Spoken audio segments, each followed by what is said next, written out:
Hello students, welcome to my channel Biosimplified. I will continue with the same chapter, Principle of Inheritance and Variation, class 12. This is part 10 of this chapter. So video को अंत तक ज़रूर देखिएगा. ये एक नया topic है linkage. अगर आप नहीं देखोगे अच्छे से तो आपको कॉन्सेप्ट क्लियर नहीं होगा. Okay, so let us start. तो अभी लिंकेज का जो हिस्ट्री है उसके बारे में थोड़ा जानते हैं. आप लोग ने पढ़ा होगा मेंडल जब एक्सपेरिमेंट कर रहा था उसमें से जब उन्होंने डाईहाइब्रिड क्रॉस किया तो उसमें रेशियो आया था 9:3:3:1. Okay, that law on the basis of dihybrid cross is called law of independent assortment. But Bateson जो साइंटिस्ट थे, बेटसन एंड पनेट, in 1906 वो वापस से कुछ एक्सपेरिमेंट्स कर रहे थे with the same pea plant and थोड़ा सा रिजल्ट उन लोगों का अलग आया था. उन्होंने क्या किया था, दे टुक 2 flowers with 2 different contrasting character, purple flower with long pollen and red flower with round pollen grains. Okay, so F1 generation में देखा गया purple flowers were obtained with long pollen, and after self fertilization it is found that observed number of F2 offspring, most of the offsprings that were obtained were purple flowers with long pollen, okay, and red flowers with round pollen. So maximum यही number आया. आप देख सकते हो 296 है और 85 है. तो ये जो दो फीचर है, पर्पल फ्लावर लॉन्ग पोलन और रेड फ्लावर राउंड पोलन, ये क्या है, पेरेंटल फीचर है. तो ये पेरेंटल फीचर जो है ऑफस्प्रिंग में ज़्यादा देखने को मिला, बट जो कॉम्बिनेशन वाले ऑफस्प्रिंग है वो कम है. Purple flower round pollen, red flower long pollen, ये बहुत कम है.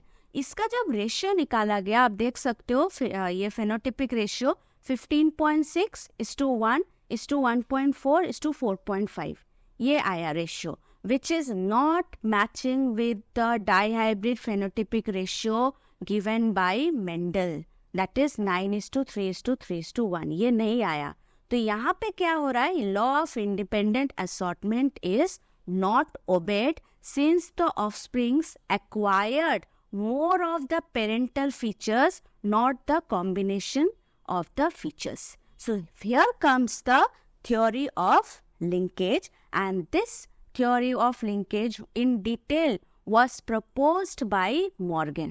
Okay, now बेटसन जो थे, बेटसन और पनेट, उन्होंने ये जो थ्योरी दिया था लिंकेज के ऊपर on the basis of coupling और रिपल्शन, ये दो कॉन्सेप्ट के ऊपर दिया था, कपलिंग एंड रिपल्शन. तो ये कपलिंग है क्या? Coupling means the phenomenon by which gene come from the same parents and they try to enter the same gamete. और रिपल्शन क्या है? Gene come from different parents but tend to enter different gametes.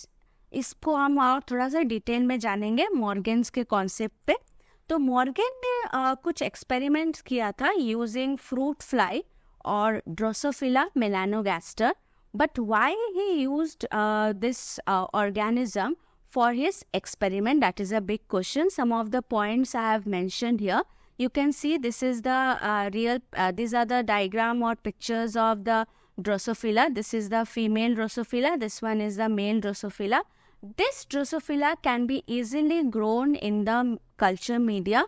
Within a laboratory condition, their lifespan were very short, about 2 weeks, and in a single mating process, they produces huge number of offspring. So, characteristics को distinguish करने में बहुत easy होता था. Male और female को easily differentiate किया जा सकता था. आप देख सकते हो यहाँ पे कुछ मैंने differentiating points यहाँ पे डाला है, and बहुत सारे features भी देखने को मिलता था, जैसे red eyed, white eyed, then brown colour body, grey colour body. तो इस तरह के बहुत सारे अलग अलग फीचर्स देखने को मिलता था, जैसे मेंडल ने पी प्लांट में ऑब्जर्व किया था. राइट नाउ अभी देखते हैं कि मॉर्गन क्या कॉन्सेप्ट दिया था लिंकेज के ऊपर. लेट अस सी. ओके, नाउ आप देख सकते हो बच्चों, यहाँ पे एक क्रोमोसोम है और इस क्रोमोसोम में gene 1 and gene 2 they are very close to each other.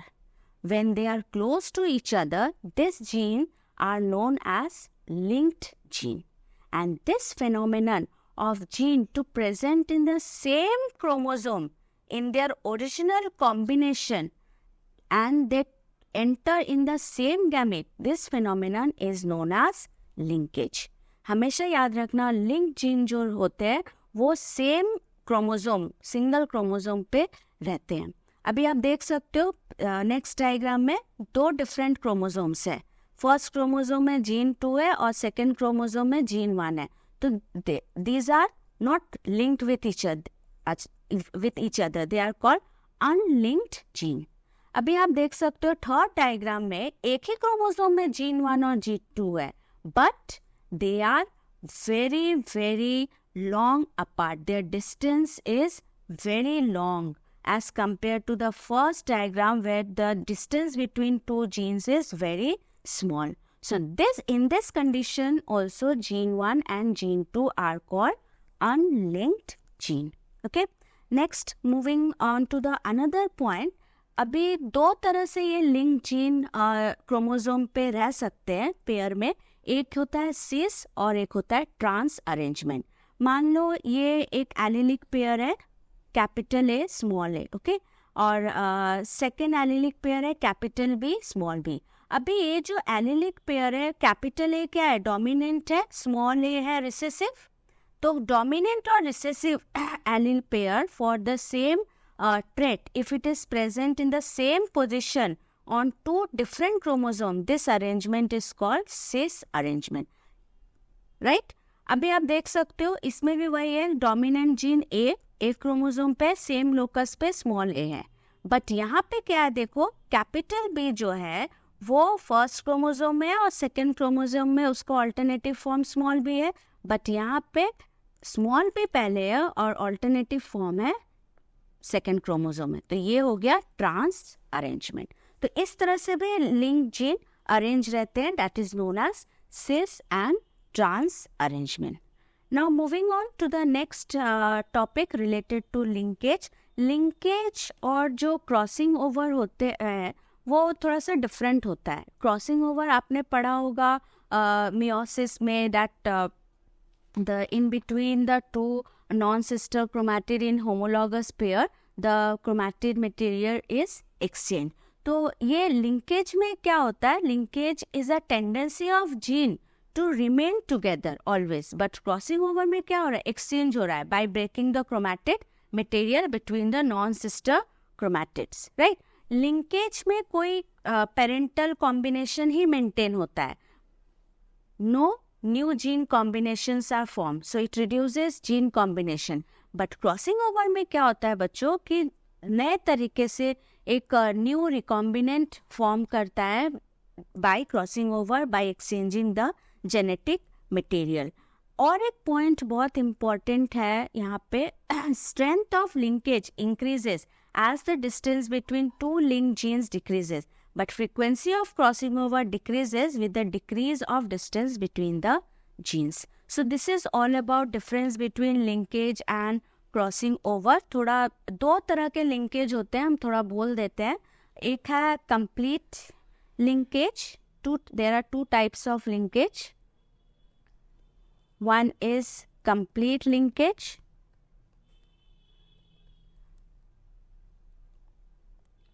Complete linkage.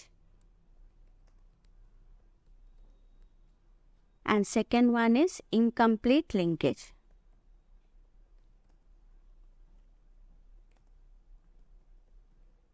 So complete linkage कब होता है, जब linked genes are inherited.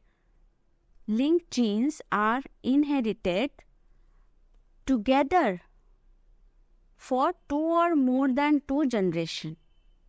Inherited for several generations. Okay, ये हो गया complete generations. And incomplete linkage, if two genes fail to remain together for several generations.